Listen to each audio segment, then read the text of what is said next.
welcome back to the third and final instalment of Shakespeare's Comedy of Errors. Will the two pairs of identical twin brothers, master and slave, ever know each other? Will the ancient Aegean find his sons and be saved from execution? You join the scene on a winding street in Ephesus, outside the closed and cloistered gates of a holy priory, where three rich merchants and Angelo the goldsmith and Balthazar discuss the seeming madness of Antipholus of Ephesus. He had the chain of me, though most dishonestly he doth deny it. How is the man esteemed here in the city? Speak softly. Yonder, as I think he walks. And look now, who comes? It is Antipholus of Syracuse and Dromio of Syracuse, both still wild with paranoia. 'Tis so, and that self-chain about his neck, which he forswore most monstrously to have. Senior Antipholus, I wonder much they would put me to this shame and trouble. This chain which you now wear so openly, beside the charge, the shame, imprisonment. You have done wrong to this, my honest friend. This chain you had of me, can you deny it? I think I had. I never did deny it. Yes, that you did, sir, and forswore it too. Who heard me to deny it, or forswear it? Fie on thee, wretch! 'Tis pity that thou livest to walk where any honest man resort. Thou art a villain to impeach me thus. I dare, and do defy thee for a villain! And now the merchants draw their swords, ready to end this quarrel with a blade. For here comes Adriana, Luciana, the courtesan, her ladies, and a whole crowd of onlookers, ready for the drama to unfold. Hold! Hurt him not, for God's sakes! He's mad! Dromio too! Bear them to my house! Run, master, run! This is some priory. In, or we are spoiled. And with that, Antipholus of Syracuse and Romeo of Syracuse run through the gates of the priory and out of sight. Suddenly, out through the gates comes a most formidable lady, all dressed in white with a glowing cross at her ample bosom, the Lady Abbess, Amelia. The Lady Abbess comes, good people. Make way for the Lady Abbess from the holy sanctuary of the priory. Be quiet, people. Wherefore throng you hither? To fetch my poor distracted husband hence. I knew he was not in his perfect wits. I'm sorry now that I did draw on him. How long hath this possession held the man? This week he hath been heavy, sour, sad, and much different from the man he was. But till this afternoon, his passion near brake into extremity of rage. Good people, enter. No, not a creature enters into my house. Then let your servants bring my husband forth. Neither. He took this place as sanctuary, and it shall privilege him from your hands till I have brought him to his wits again. Therefore depart, and leave him here with me. I will not hence, and leave my husband here. Be quiet, and depart. Thou shalt not have him. Complain unto the Duke of this indignity. Come, go. I will fall prostrate at his feet, and never rise until my tears and prayers have won his grace to come in person hither, and take perforce my husband from the abbess. The dial points at 5. Anon, I'm sure, the Duke himself in person comes this way to the melancholy Vale, the place of death and sorry execution behind the ditches of the abbey here. Upon what cause? To see a reverend Syracusan merchant, who put unluckily into this bay, against the laws and statutes of this town, beheaded publicly for his offence. Behold the Duke! Behold the Duke! Make way for the Duke! With his wretched prisoner Aegean, soon to lose his life. See where they come. We'll behold his death. Kneel to the Duke before he passed the abbey. And now, with the sound of trumpets, the arrival of Duke Solanus is heralded, with many attendants, the headsmen and other officers, and the pitiful Aegean bareheaded, ready for execution. Yet once again proclaim it publicly. If any friend will pay the sum for him, he shall not die. So much we tender him. Justice!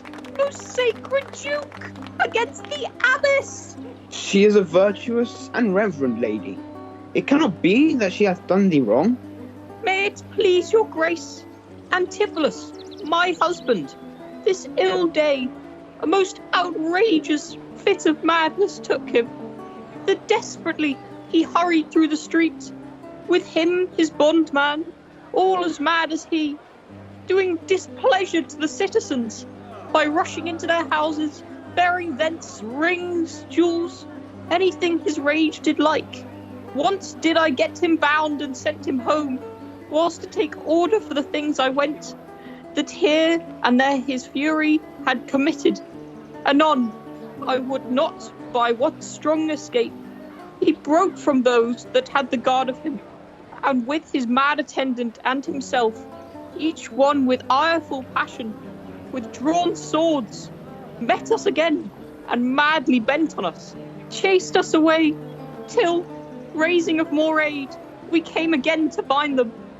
Then they fled into this abbey, whither we pursued them, and here the abbess shuts the gates on us, and will not suffer us to fetch him out, nor send him forth that we may bear him hence. Therefore, most gracious Duke, with thy command, let him be brought forth and borne hence for help. Go, some of you, knock at the abbey gate, and bid the lady abbess come to me. But what's this? A messenger? Oh, mistress, shift and save yourself. My master and his man have both broke loose. Between them they will kill the conjurer. Peace, fool! Thy master and his man are here, and that is false thou dost report to us. Mistress, upon my life, I tell you true. He cries for you, and vows, if he can take you, to scorch your face and to disfigure you. Hark! Hark! I hear you, mistress. Fly! Be gone! Come, stand by me. Fear nothing. Guard with halberds. Even now, we housed him in the abbey here, and now he's there, past thought of human reason. But hang on a moment. Here comes Antipholus of Ephesus and Dromio of Ephesus. Justice? Most gracious Duke, oh grant me justice.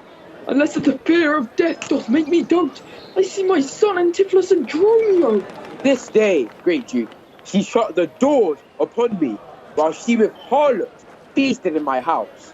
A grievous fault. Say, woman, didst thou so?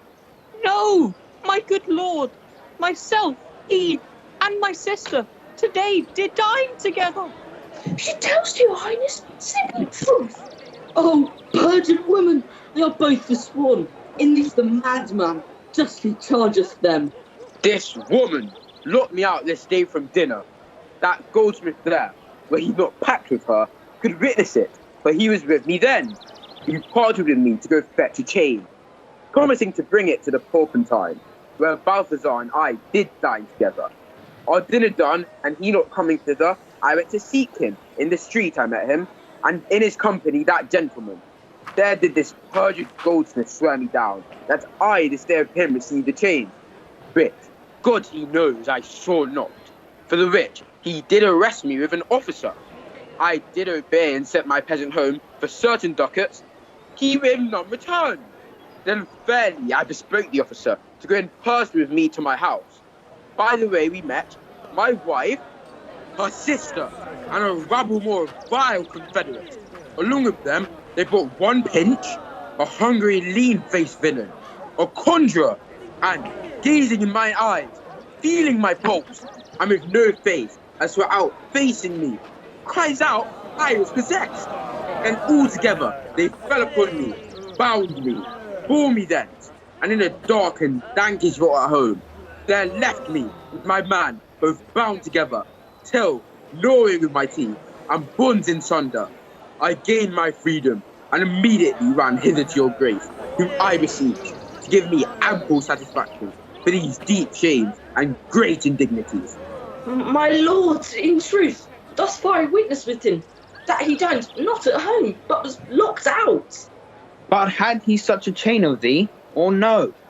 He had, my lord, and when he ran in here, these people saw the chain about his neck. But Besides, I'll be sworn these ears of mine heard you confess you had the chain of him, after you first swore it on the mart, and thereupon I drew my sword on you.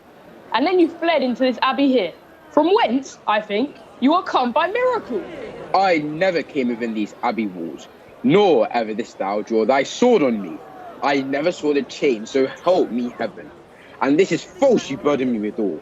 Why, what an intricate impeach is this? You say he dined at home. The goldsmith here denies that saying. Sirrah, what say you? Sir, he dined with her there, at the Porpentine. He did, and from my finger snatched that ring. 'Tis true, my liege. This ring I had of her. Sawest thou him enter at the abbey here? Assure my liege, as I do to your grace. Go call the abbess hither. I think you are all mated or stark mad. An attendant now enters the priory to speak to the abbess. Most mighty Duke, vouchsafe me to speak a word. Haply I see a friend will save my life and pay the sum that may deliver me. Speak freely, Syracusan, what thou wilt. Is not your name, sir, called Antipholus? And is not that your bondman Dromio? I never saw you in my life till now. Oh, grief hath changed me since you saw me last. But tell me yet, dost thou not know my voice?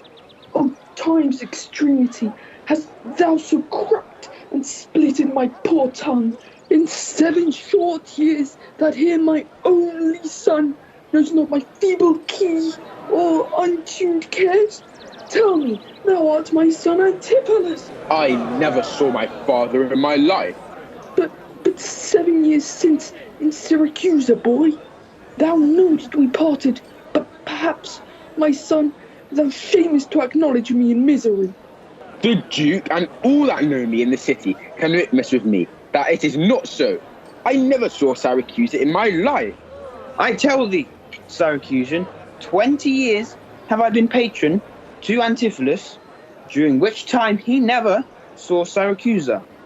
I see thy age and dangers make thee dote. But from the priory now comes the Lady Abbess Amelia of Antipholus of Syracuse and Dromio of Syracuse, a proud and displeased picture of a woman. Most mighty Duke, behold, a man much wronged. I see 2 husbands. All mine eyes deceive me. I, sir, am Dromio. Command him away. I, sir, am Dromio. Pray, let me stay. Aegean, art thou not, or else this ghost? Oh, my old master, who hath bound him here? Whoever bound him, I will loose his bonds and gain a husband by his liberty. Speak, O Aegean, if thou beest the man that hadst a wife once called Amelia, that bore thee at a burden 2 fair sons. If I dream not, thou art Amelia. By men of Epidamnum, he and I and the twin Dromio all were taken up, but by and by rude fishermen of Corinth by force took Dromio and my son from them, and me they left with those of Epidamnum. What then became of them I cannot tell, by to this fortune that you see me in. Why, here begins his morning story right. These 2 Antipholuses, these 2 so like, and these 2 Dromios. These are the parents to these children, which accidentally are met together. Antipholus, thou camest from Corinth first? No, sir, not I. I came from Syracuse. Stay, stand apart, I know not which is which. I came from Corinth, my most gracious lord. And I with him. Which of you 2 did dine with me today? I, gentle mistress. And are you not my husband? No, I say nay to that. And so do I. Yet did she call me so? And this fair gentlewoman, her sister here, did, quick brother, what I told you then, I hope I shall have leisure to make good. If this be not a dream, I see and hear. That is the chain, sir, which you had of me. I think it be, sir. I deny it not.